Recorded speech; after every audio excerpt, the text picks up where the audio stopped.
La S605 est donc un peu plus qu'une imprimante, elle intègre des fonctions qu'on peut soi-même programmer. Pour ça, il faut aller sur le site de Lexmark, se connecter avec un login qu'on aura créé au préalable. À partir de ce moment-là, le centre de solution donne accès et reconnaît automatiquement l'imprimante à partir d'une application en ligne. On voit que toute une liste de fonctions sont déjà préprogrammées, et en particulier celle qui nous intéresse pour cet exemple, l'enregistrement en direction d'un fichier directement sur l'ordinateur. Là, on va programmer l'enregistrement de photos, la conversion d'images.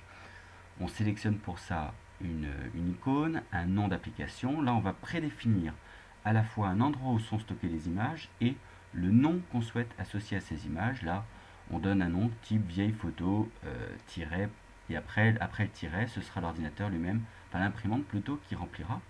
On choisit par défaut, on nous propose un format PDF, on a choisi JPEG, et on peut définir les paramètres de qualité. On choisit 300 points par pouce pour reproduire les photos à la taille identique, non pas pour les agrandir ou les diminuer. Et pour ce qui est des dimensions, on laisse l'imprimante se débrouiller pour faire tout automatiquement. Ensuite, ce bouton, on peut le positionner comme on veut et on clique sur enregistrer, synchroniser, ce qui envoie les informations vers l'imprimante, c'est confirmé. On le voit bien sur l'imprimante, ça clignote dans tous les sens et Smart Solutions, le bouton est bien apparu, vieille photo papier. Il suffit après d'insérer ces vieilles photos qu'on a ressorties pour les passer dans l'imprimante et les unes après les autres les insérer. Donc via Smart Solutions, une seule pression sur le bouton en question, ça lance la numérisation. Donc là, ça scanne, ça va prendre une trentaine de secondes. Il nous propose ensuite d'en sélectionner plusieurs. Là, pour la démonstration, justement, on a choisi de varier les formats, histoire que vous voyez que ce n'est pas limité au 10-15 et que la fonction auto fonctionne bien. C'est pas pour en faire la promotion, mais le fait est que ça marche bien. Donc là, on lance notre deuxième et ainsi de suite. Maintenant, une troisième pour le sport.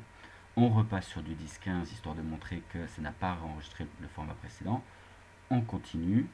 Une fois cette troisième photo numérisée, au lieu cette fois-ci d'accepter la numérisation de page suivante, on dit non. Et ça synchronise vers l'ordinateur cette fois-ci. On revient sur l'imprimante au menu d'origine et sur l'ordinateur cette fois-ci. Si on va via l'explorateur dans le répertoire qu'on avait prédéfini, on trouve bien les trois images qui sont bien au format tel qu'elles étaient à l'origine. Donc là, c'est une photo 10-15, la 13-18 et encore la 10-15 suivante. This is the end.